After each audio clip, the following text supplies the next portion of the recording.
Okay, so hello, my name is Brenda Yan, and today I'll be discussing the natural acoustic camouflage of moth wings and the University of Bristol's research on its soundproofing capabilities.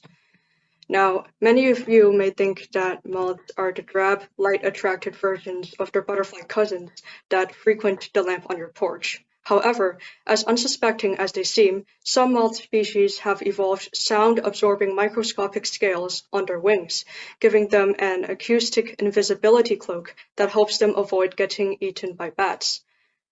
Bats use echolocation to navigate their surroundings and hunt their prey. To do this, the bat emits pulses of ultrasound, which is above the hearing range of humans. The bat then listens to the reflected sound from nearby objects to locate its respective position.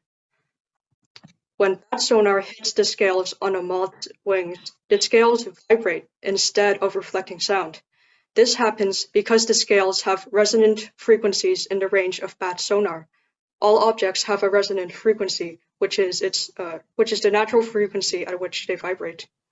When the scales vibrate, it uses energy from the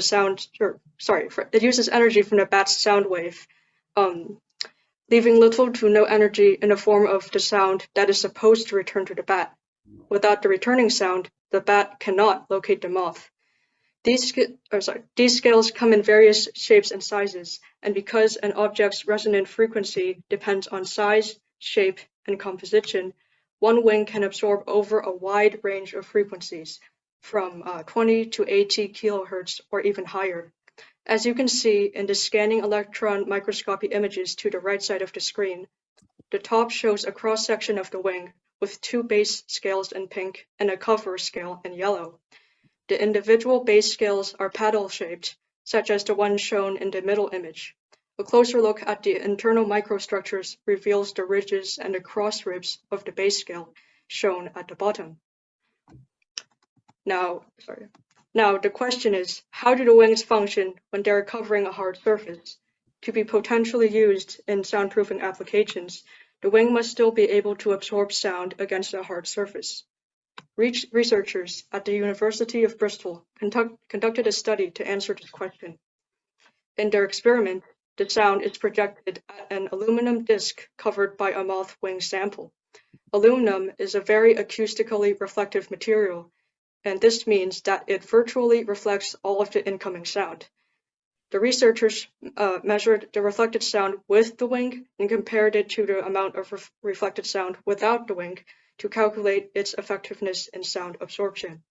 To their surprise, the researchers found that the moth wing layer reduced the reflected sound by up to 87%. Remarkably, the moth wings have such capabilities with a thickness of only about 663 micrometers. Now, conventional soundproofing tends to be bulky to be effective at low frequencies because it uses porous, low-density material to dissipate the energy of the sound as it travels through. In contrast, the wing membrane traps the moving air as the motion of the scales uses the sound wave's energy, and this allows the moth wings to absorb sound using much less material and much less space. Conventional soundproofing can only absorb wavelengths equal to or less than 10 times its thickness at low frequencies, while moth wings can absorb wavelengths as long as 50 times its thickness at the lowest frequency tested in the experiment. To illustrate, this is how thick existing materials must be, and this is how thick the moth wing must be to block their respective target frequencies.